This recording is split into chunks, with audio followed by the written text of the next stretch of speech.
His fans love it. Whether it's repealing Obamacare, bringing back Oreos, or making Mexico pay for the wall, Trump knows how to work a crowd. Yet Trump's got enemies too, like neocon Jew Bill Kristol. First, Kristol threatened to jump ship and vote for Hillary. Now he's scheming to hatch a third-party candidate to oppose Trump. But it's falling flat. So who's on your short list? Well, I mentioned Ben Sass, the young senator from Nebraska. But he said no. Impressive. He said no so far. Let's see what he says this week or next week. Tom Coburn, the recently retired senator from Oklahoma, real man of integrity, bipartisan respect in Congress, early advocate for cutting government, and I think that he said that there might be like health concerns, so that he wasn't able to do it. Yeah, well, look, if you're going to just say that it's tough to do and then no one has stepped forward, yes, yes, no one has stepped forward, yes. Touchy, touchy. But Trump can be touchy, too. They hate me. They can't stand it. First of all, one of the reasons they dislike me so much, because they've been wrong so often, right? We have a guy, nobody ever heard of this guy. I shouldn't even do this because I built up his name, but he's a real lightweight. His name is Bill Kristol. From day one, this poor guy, I watch him, but here's what I don't understand. Why do you keep putting a guy on television that's been proven to be wrong for so many years? First of all, he wants the war in Iraq. He wants Iraq. All the guy wants to do is kill people and go to war and kill people, even though he knows it's not working, although he doesn't know because he's not smart enough. But it started, and I was against the war in Iraq, let me tell you. And I am a tough cookie, and we're going to have the biggest, strongest, most powerful military, and nobody's going to mess with us. Nobody. Catch-22. If nobody's going to mess with us, who's messing with us now? Some phantom enemy? But Trump said he wants to work with Russia. Let's move on to Vladimir Putin. You got that praise from Vladimir Putin this week, called it a great honor. You also said you've always felt fine about Putin. How can you say you feel fine about Vladimir Putin when he backs our adversaries like Bashar Assad, when he backs Iran, when he invades Ukraine? I have been an extremely successful deal maker. That's what I've done over years, and I know people because deals are people. And I think I'll get along very well for the good of our country. For the good of our country, this is what I want. Make America great again. I believe I'll get along fine with Putin. I believe I'll get along fine with other leaders. Obama doesn't get along with Putin. Putin can't stand our president, and it's causing us difficulty. And frankly, and I said it a long time ago, if Russia wants to bomb the hell out of ISIS and join us in that effort, I am absolutely fine with it. I think that's an asset, not a liability. So if Putin respects me and if Putin wants to call me brilliant and other things that he said, which were frankly very nice, I'll accept that, and I'll accept it on behalf of our country. Because if we get along well with Russia, that's a positive thing, George, not a negative thing. Yeah, Trump flip-flopped on Putin. In a TV ad shortly after, Trump spun Putin along with ISIS as an enemy that Hillary's too weak to handle. Her bark just doesn't bite.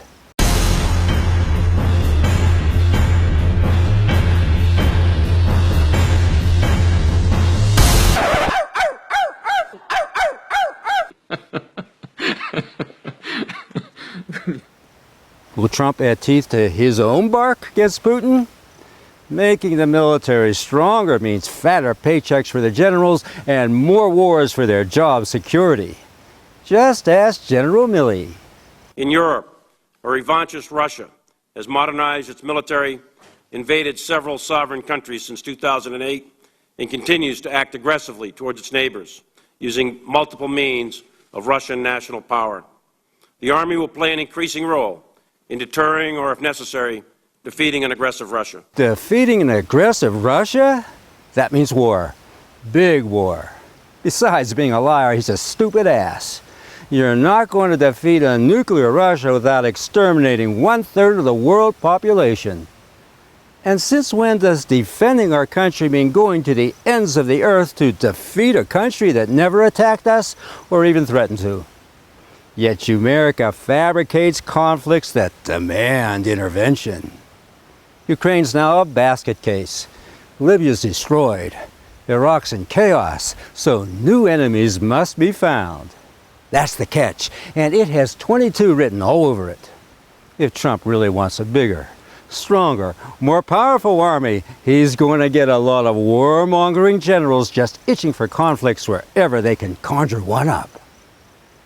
Crystal may want to kill a lot of people, but the generals, whom Trump will be beholden to, will want to kill a whole lot more.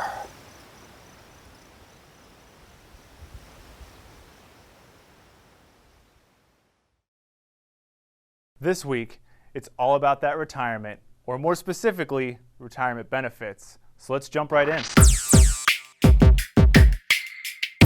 First, you've probably heard a lot about proposed plans underway to update and modernize the military retirement system. It's been talked about quite a bit, and this week it's on the cover of Navy Times. Well, let's clear up what's going on. First, and I cannot stress this enough, the Navy 20-year retirement system isn't being taken away from you or any of your shipmates. If you're currently serving, your retirement will not change. Any change will only be for new sailors after the plan is accepted. No bait and switch. With that said, let's look at the proposed change. Congress is considering a new retirement system, and whereas the old system only pays those that make the military a 20-year career, the new proposed system would bring some level of retirement benefits to the more than 80% of sailors who don't hit the 20-year mark, 401k style. The current proposal on Capitol Hill calls for the government to set up an investment account for you and to use contribution matching, mid-career bonuses, and the promise of a fixed retirement after 20 years, all as incentives to reward military service. So that's the basic proposal. It's still getting batted around a bit, but it's a safe bet to expect some level of change to the system in the near future. As that proposal moves forward, we will keep you updated. In the meantime, let CMP know what questions or comments you have on the proposal, and we'll get them answered. Now, for a quick look ahead, next week, we'll be pushing out a minor update to the Navy Performance Evaluation System. This will clarify guidance already released via NAVADMIN's Navy instructions and provide a little bit of new guidance all in one convenient place. If you have any more questions, shoot us a tweet at USM People. There's more info in this edition of the Weekly Wire, but I think we're done here.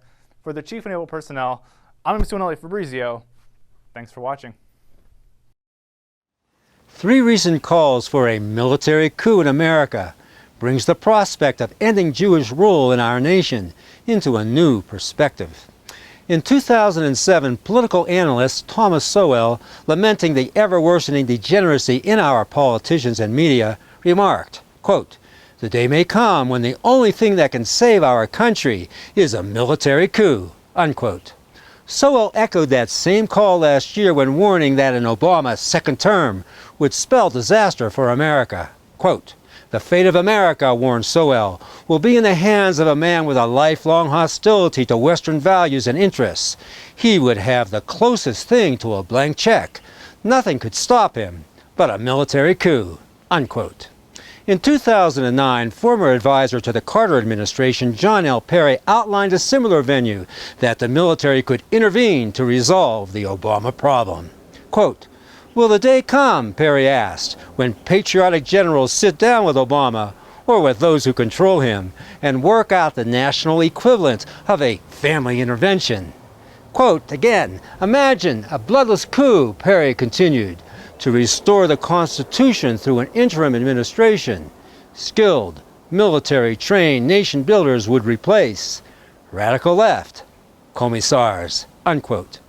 And in a recent interview, ex-Green Beret Joe Cortina said that the military is under no obligation to obey a civilian authority that has been usurped by Jewish interests acting on behalf of a foreign state.